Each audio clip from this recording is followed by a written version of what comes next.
One of the newest drones that DJI have released is the DJI Neo, which is a small, kinda pocketable drone, if you choose the right pants to put it in. It has the ability to be controlled through some smart AI features or by a lot of the new DJI controllers. It's a drone that's heavily aimed towards beginners, since you don't need a controller to be able to fly it, and also since it has a price tag of only $199 with the entry-level option. So if you've never flown a drone before, this is probably gonna be the best option for you. The major issues with the Neo drone, however, is that the image quality isn't that great. And it's also super wind sensitive, since it's so small and doesn't have that big propellers. So here in Denmark, where I live, most days you simply can't even fly it, since our weather often is a bit too extreme for it to work properly. So this is why I believe that DJI thought they needed to add another option to fix exactly those issues. Which is why they have added a DJI Neo Pro option called the DJI Flip. And it can do everything that the Neo can, just a little bit better. When you open up the propellers of the DJI Flip drone, the drone automatically starts. And it's the same story when you close it again, because here it also automatically shuts off after 5 seconds. On the big front display, you can see the different modes that the drone has available. And the way you toggle them is by pressing the small button in between the propellers. And just like the DJI Neo drone, there's also 6 different modes available on the display itself. Whereas the last one is an adjustable feature. And all the modes can be changed in the duration, the length and stuff like that in the DJI Fly app. So if you want, for example, to have the drone fly 10 meters away instead of just 4, you can adjust that in the app. Within the app is also where you choose direction track, helix or the boomerang mode. It has battery life up to 31 minutes on paper, which is supposed to be 4 minutes shorter than the DJI Mini 4 Pro. But since it's often quite windy here in Denmark, and it also seems to get more affected by wind than something like the DJI Mini 4 Pro, then the battery only seems to last around 25 minutes at max, from my testings at least. But that isn't that bad for me, since I've got the combo pack where there's 3 batteries in total. So it's just landing and swapping the batteries from time to time.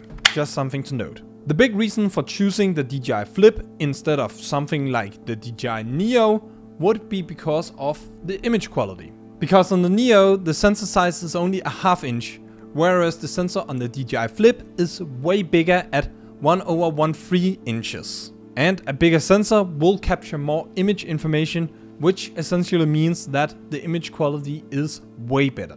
Not only that, but the drone also has the ability to shoot in a 10-bit D-Log-M picture profile in up to 4K 60fps HDR or 4K 100fps slow motion, just like the DJI Mini 4 Pro drone. So image-wise, you actually have the ability to capture the exact same shots as the DJI Mini 4 Pro in the exact same quality, but for a fraction of the price. If you want to use the drone to take pictures, the picture quality would be the same as the DJI Mini 4 Pro, which is 48 megapixels. So also quite nice to see here. The Flip drone also has some bigger and better propellers than something like the DJI Neo, for example. This does that the drone has a much easier time staying afloat, even in quite windy conditions. But even though DJI themselves claim that the drone should handle windy conditions at the same level as the DJI Mini 4 Pro, it seems to be much more affected than the DJI Mini 4 Pro. The only explanation I would have for why the drone gets more affected would be because of the extra safety around the propellers. They at least do that the drone slacks more to one side or the other. So that could be one of the explanations. But when that's said, I actually do like that the propellers are that safe, since I actually used it to track my movement on skis in Austria a couple of weeks ago. And here it actually flew into me one time, but nothing cut me or anything like that, because the propellers were guarded off. So I do believe that it has been the right choice that DJI has made by adding guards to this drone. And I also do believe that any future drones with these AI controllable features should have some sort of propeller guard, just like the DJI Flip drone. Otherwise, I probably wouldn't trust it to be safe around myself or even other people. A nice thing you can do with the DJI Flip is also that you can connect the DJI Mic Mini or Mic 2s through the Bluetooth connection over your phone. So you actually have the ability to capture some footage with sound on in the self-flying AI modes. And well, pretty much now you can just talk directly to the microphone and it should pick up the audio. It really doesn't sound as great as when you connect it to something like the DJI Osmo Action 5 Pro, which you can also just do. The drone has the ability to fly in up to 12 meters per second in the follow mode and 16 meters per second in sport mode. But beware that sport mode is only available when you connect a controller. This should be noted that it is in windless conditions, because when there's a lot of wind, I can't get it anywhere close to that at all. But speaking of controllers, the DJI Flip supports the DJI RC2, RCN3 and RCN2 controllers. So if you own one of these, you can easily connect it to the DJI Flip drone. So sadly you can't use the FPV goggles, FPV controller and motion controller with it, which kinda sucks if you own those devices. But at least you can do that with the DJI Neo. That's kinda nice. But it's actually kinda weird that they didn't add support for the DJI Flip. The major reason for choosing the Flip drone compared to either the DJI Neo or the DJI Mini 4 Pro is simply because you get the best of both worlds. It won't be as small and portable as the DJI Neo, but you'll get the Neo's AI self-flying features, which works great for capturing footage quick and easy without a controller. It's also much simpler in its features than an advanced drone like the DJI Mini 4 Pro, with obstacle sensors, flight positioning, etc. But if image quality is all that matters to you, you'll be really glad to have a DJI Flip, because as mentioned earlier, you can capture the exact same shots as the DJI Mini 4 Pro. You just have to do it a little more manual, and you also have to be more careful most of the time, which can be a big deal breaker for some people. But if you know what you're doing, then it kinda doesn't matter. With a drone such as the DJI Flip, you'll be quite limited regarding obstacle sensors. There are sensors underneath for detecting something like your hand and the ground, but apart from that, then it can't detect a whole lot.